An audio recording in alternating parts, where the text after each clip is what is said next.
Hello বাচ্চারা, গত ক্লাসে আমরা গাছের মূল সম্পর্কে পড়েছিলাম। আজ আমরা সেই গাছেরই দ্বিতীয় গুরুত্বপূর্ণ অংশ কাণ্ড নিয়ে পড়ব। তাহলে কাণ্ড কি? গাছের যে অংশটি মাটির উপর দাঁড়িয়ে থাকে এবং মূল থেকে পাতা, ফুল, ফল সব কিছুকে ধরে রাখে তাকে বলে কাণ্ড। ধরো একটা গাছের শরীর যদি একটা মানুষের মতো হয়, তাহলে মূল হলো পা আর কাণ্ড হলো শরীর।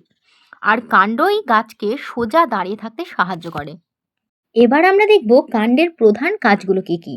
কাণ্ডের প্রধান কাজগুলো হলো গাছকে সোজা করে দাঁড় করিয়ে রাখা, মূল থেকে জল ও খনিজ উপরে পাতায় পৌঁছে দেওয়া, পাতায় তৈরি হওয়া খাবার গাছের সব অংশে ছড়িয়ে দেওয়া। এবার আমরা দেখব একটা আদর্শ কাণ্ডে ঠিক কোন কোন অংশ থাকে। কাণ্ডের একদম মাথার অংশে যে মুকুল থাকে তাকে বলে অগ্রমুকুল। এই অংশ থেকেই গাছ লম্বা হয়। এবার পাতা ও কাণ্ডের সংযোগস্থলে যেই মুকুলটা অবস্থান করছে তাকে কাক্ষিক মুকুল বলে। অর্থাৎ পাতা যেখানে কাণ্ডের সাথে যুক্ত হয় সেই জায়গার কোণে যে ছোট ছোট কুঁড়ি রয়েছে সেগুলোই হলো কাক্ষিক মুকুল। কাণ্ডের যেখানে পাতা জন্মায় বা যুক্ত থাকে সেই জায়গাকে বলে পর্ব। অর্থাৎ যেখান থেকে পাতা বের হয় সেই জায়গাটাই হলো পর্ব। দুটি পর্বের মাঝখানের অংশকে বলে পর্বমধ্য। তাহলে আমরা কাণ্ডের বিভিন্ন অংশগুলোকে চিনলাম। এবার আমরা জানব গাছের কাণ্ডের ভিত্তিতে উদ্ভিদের তিনটি প্রধান ধরন।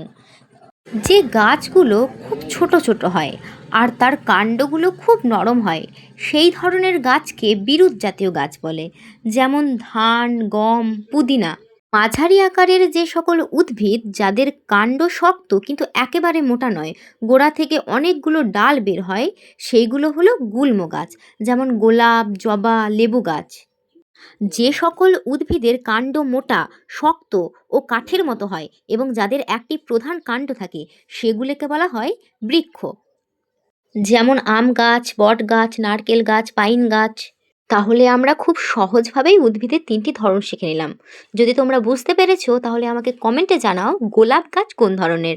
আজকের ক্লাস এতটাই। পরের ক্লাসে আমরা আবারও নতুন কিছু জানবো।